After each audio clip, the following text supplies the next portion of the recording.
Hi everyone, I just wanted to take a few minutes and show you a few things that I do when reading articles that I think can be very helpful if you're doing a very large research project and even if you're doing a small one. So I'll do at least 3 videos, maybe more, but this is the first of those.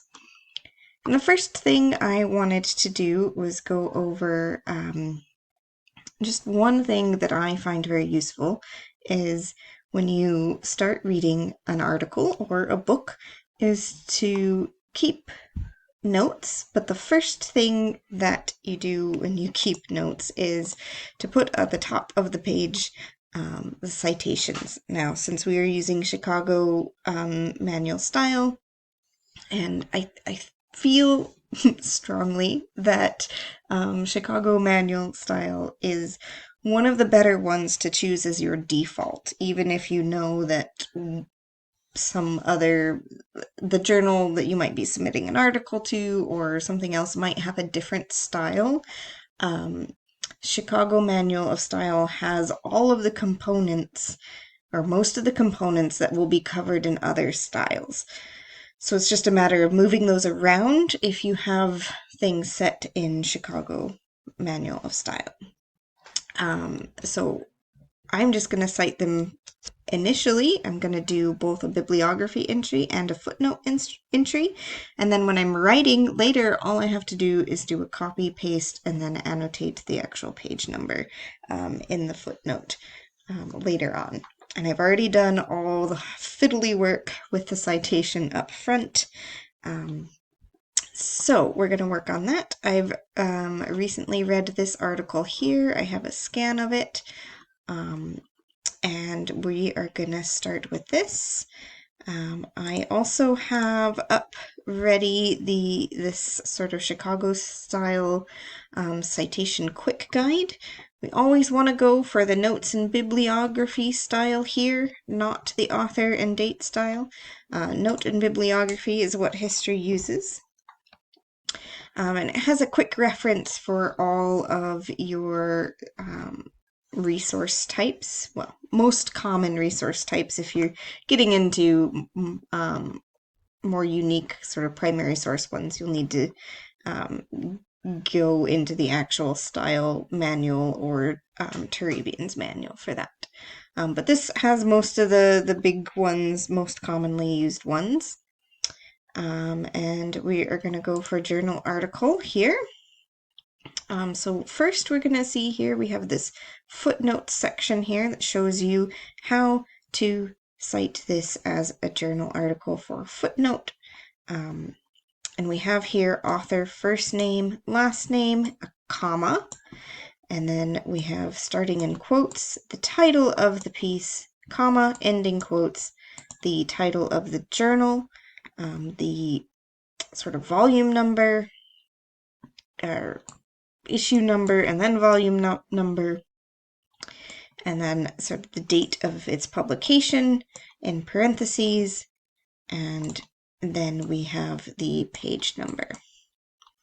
So if we go back to our journal article here, we have the author, who is Penelope Walker.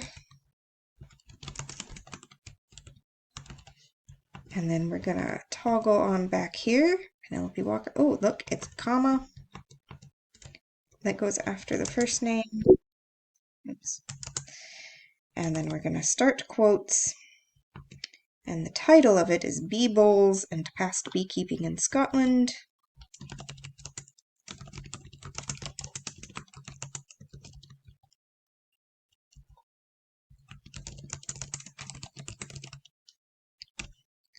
Comma, and then end quotes. Just double check that. Yep, comma, end quotes, and then the title of the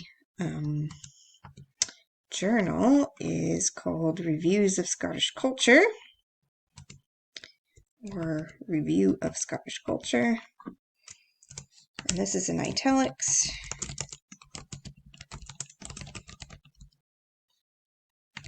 And then we're going to go here.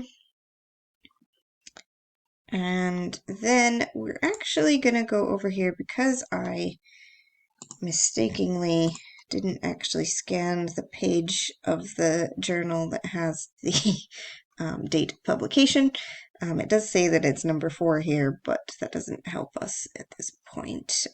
So I did a quick search for this on Google Scholar, and we have here that it is 1988. And then you can use this as a quick sort of reference. This gives you mostly what will be the bibliography entry notes here, but you can see that they're noting here that it is the volume 4 and it is 1988. So we'll go back here and add these.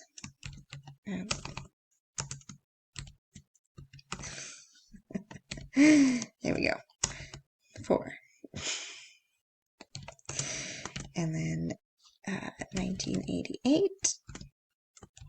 And then we're just going to leave this blank here for the page numbers because if this is an actual footnote later on, I'm going to be using whatever page number is relevant. And then we are going to do the bibliography entry. So you can see here, we are going back to last name, first name, and then we do have a period here. Then we have the name of the article, and then the name of the journal, when it was published, and then we have the page numbers that it is in the article or the journal itself. Now this is pretty much exactly what we're seeing here from Google Scholar, and there's no sense in recreating the wheel, so we are just going to copy and paste this over into our Word document, and make sure that everything copied over okay. Looks good for me, and if you want, you can sort of, oops, I can spell, I promise, put in here labels for what these entries are.